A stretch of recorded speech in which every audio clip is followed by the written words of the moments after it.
Hi friends, welcome back to amazing world channel. ఎలా ఉన్నారండి మీరందరూ? నేనైతే చాలా బాగున్నాను. మీరు ఎలా ఉన్నారనేది కూడా కామెంట్ సెక్షన్లో కామెంట్ తెలియచేయండి. ఇప్పుడు ముందుగా బ్లౌజ్ హ్యాండ్స్ని ఏ విధంగా కటింగ్ చేయాలని చూపిస్తున్నానండి. ఆ జాకెట్తో ముందుగా చాలామందికి హ్యాండ్స్ దగ్గర లోతు ఎలా తీసుకోవాలని అడుగుతున్నారు కదండి. హ్యాండ్స్ క్లాత్కి ఒకవేళ క్లాత్ సైడ్ జాయింట్స్ అనేది క్లాత్ తగ్గినట్లయితే ఏ విధంగా కట్ చేయాలనేది మీకు చూపిస్తున్నాను. ఇప్పుడు 2 హ్యాండ్స్ కోసం 2 ఫోల్డింగ్స్ తీసుకోవాలి. ఇదే భాగాన్ని మధ్యకి ఫోల్డ్ చేసుకోవాలి, అంటే 4 ఫోల్డింగ్స్లో ఫోల్డ్ చేసుకోవాలి. ఇప్పుడు హ్యాండ్ లూజ్ తీసుకోవాలి. ఇప్పుడు మన నార్మల్ బ్లౌజ్కి ఎప్పుడు కూడా కింద ఒక 1.5 ఇంచ్ ఉండే విధంగా మార్కింగ్ అనేది చేసుకోవాలి. ఇప్పుడు ఈ మార్కింగ్ పైనుంచి బ్లౌజ్ పొడవు వేసుకోవాలి, హ్యాండ్స్ పొడవు. ఇప్పుడు మనకి పొడవు ఎంత అవుతుందో పొడవు ఒక మార్క్ చేసుకోవాలి. షోల్డర్ దగ్గర ఖర్చు భాగానికి ఒక 1/2 ఇంచ్ పైకి మార్క్ చేసుకోవాలి.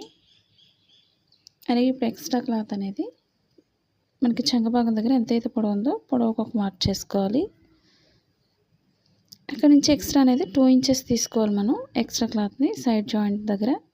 ఇప్పుడు ఖర్చు భాగానికి పైకి ఒక 1/2 ఇంచ్ మార్క్ చేసుకోవాలి.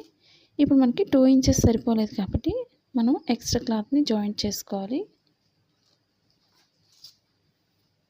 మనకి లోతు తీసుకోవడం వల్ల మనకి చంక భాగంలో ముడతలు రాకుండా పర్ఫెక్ట్గా వస్తుంది. అది ఏ విధంగా అనేది మీకు చూపిస్తాను ఇప్పుడు. లేదంటే ఫ్రంట్ పార్ట్లో మనకి పైకి ఎత్తి పెట్టినట్టు వస్తుంది. మనం హ్యాండ్స్ జాయింట్ చేసినప్పుడు సరిగా జాయింట్ చేయకపోయినట్లయితే కట్ పాయింట్ అనేది మనకి బ్లౌజ్ అనేది సరిపోదు, నీట్గా రాదు, మనకి ఫ్రంట్ పైకి ఎత్తినట్టు వస్తుంది. ఇప్పుడు షోల్డర్ దగ్గర 1.5 వరకు స్ట్రైట్ తీసుకొని అక్కడి నుంచి లోతు అనేది మార్క్ చేసుకోవాలి.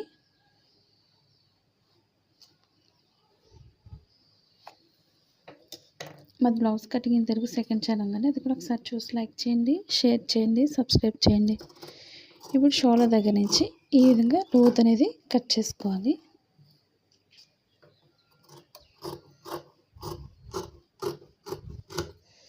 మనం కట్ మెజర్మెంట్ అనేది కటింగ్లోనే కరెక్ట్గా చూసుకోవాలి, లేదా స్టిచ్చింగ్ చేసేటప్పుడు మనకి సైడ్ జాయింట్స్ అనేది సరిగా రాదు. మనకి చాలామందికి సైడ్ జాయింట్స్ సరిగా రావడం లేదు, ఒకటి తక్కువ ఒకటి ఎక్కువ వస్తుందని అడుగుతున్నారు కదండి. అవి ఎక్కువ తక్కువ రాకుండా మనం మెజర్మెంట్ అనేది కరెక్ట్గా తీసుకోవాలి, అప్పుడే మనకి బ్లౌజ్ పర్ఫెక్ట్గా వస్తుంది. ఇప్పుడు 4 ఫోల్డింగ్స్లో మనం హ్యాండ్స్ని తీసుకున్నాం కాబట్టి అదే 4 ఫోల్డింగ్స్ని మనం సైడ్ జాయింట్స్ కూడా తీసుకోవాలి. మనం మెయిన్ క్లాత్లో క్లాత్ తగ్గుతుంది కాబట్టి ఎక్స్ట్రా క్లాత్ని మనం ఒక 1/2 ఇంచ్ ఎక్స్ట్రా అనేది పెంచుకోవాలి. ఇప్పుడు స్ట్రైట్గా ఒక మార్కింగ్ దగ్గర కొంచెం కట్ చేసుకోవాలి. ఇప్పుడు మీకు ఇవి ఎలా జాయిన్ చేయాలనేది కూడా చూపిస్తాను ఇదే వీడియోలో. ఇప్పుడు షోల్డర్ మిడిల్లో కొంచెం కట్ చేసుకోవాలి. అలాగే ఇప్పుడు 2 హ్యాండ్స్కి కూడా మనం లోతు తీసుకోవాలి.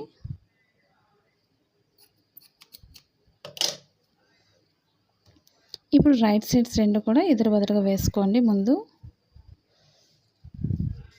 ఇప్పుడు ఒకదానిపై వేసుకోవాలి రైట్ సైడ్స్ రెండు కూడా. ఇప్పుడు మనకి లోత్ అనేది ఇప్పుడు 2 లేయర్స్ మీద మాత్రమే తీసుకోవాలి, 4 ఫోల్డింగ్స్లో తీసుకోకూడదు. ఇప్పుడు లోతు భాగం దగ్గర నుంచి మనం స్టిచ్చింగ్ పాయింట్ దగ్గర నుంచి మార్కింగ్ చేసుకోవాలి. రాంగ్ సైడ్ అనేది ముందే మార్క్ చేసుకోవాలి, పైన భాగానికి వెనుక భాగానికి రావాలి. మనకి స్టిచ్చింగ్ పాయింట్ నుంచి లోత్ అనేది ఈ విధంగా మార్క్ చేసుకోవాలి. మన లోత్ అనేది కరెక్ట్గా తీసుకోవాలి, అప్పుడే మనకు బ్లౌజ్ సెట్ అవుతుంది. స్టిచ్చింగ్ పాయింట్ నుంచి లోత్ అనేది తీసుకోవాలి.